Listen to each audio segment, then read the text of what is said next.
ဟုတ်ကဲ့မင်္ဂလာပါဒီနေ့ကကြတော့ကျမရဲ့ဗီဒီယိုဖိုင်လေးတွေကနေပြီးတော့ဘာလို့လာပြမလဲဆိုရင်ကျမမနေ့ကဆိုရင်ဘယ်ကိုသွားမလဲဆိုရင်ပြည်ချစ်ကိုသွားမှာဖြစ်ပါတယ်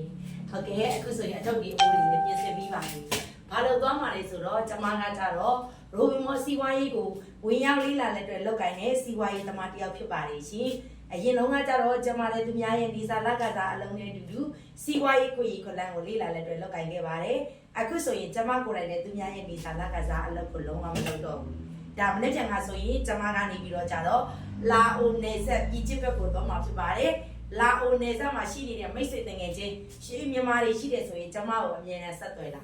ကျမရဲ့အခုဘလိုဖိုင်လေးကိုသိရှာနားတောင်အခွင့်အရေးကိုလန်းကိုရှာလက်ရှိအလုံးနဲ့အတူတူတစ်ဖက်တစ်လိုင်းကနေပြီးတော့အပိုးဝင်ငွေရှာခြင်းနဲ့ညီကောင်မောင်မတွေရှိတယ်ဆိုရင်မနေ့ကကြာရင်လာအိုပြည်ချစ်ဘက်ကိုတော့မှာဖြစ်ပါတယ်အားလုံးကိုကျမရဲ့ profile နဲ့အတူတူနည်းနည်းရှင်းရှင်းနဲ့ကြိုးစားပါတယ်ကျမရေးလို့ကျင်လားစီးပွားရေးလို့ကျင်လားလူမှုရေးလို့ကျင်လားလူကျင်တဲ့အရာတွေတနေရာတွေကနေပြည့်စုံအောင်ရကျင်နေဆိုရင်ကျမနဲ့အတူတူစီးပွားရေးကိုလက်တွဲလုပ်ကိုင်လို့ရတဲ့အကြောင်းလေးကိုဒီ profile လေးကနေပြီးတော့လာပြီးတော့မျှဝေပေးပါတယ်အားလုံးမနေ့ကကြာရင်ပြည်ချစ်ကိုဂိုးမယ်အစင်သေးအိတ်လဲပြင်ပြီးပြီနော်အားလုံးကိုလည်းနည်းနည်းရှင်းရှင်းနဲ့ကျမနဲ့အတူတူအပြင်မှာဓာတ်ရဆွေးနေပြီးတော့စီးပွားရေးအကြောင်းအသေးစိတ်မေးမြန်းလို့ရပါတယ်အားလုံးကိုကျေးဇူးများတင်ပါတယ်ရှင်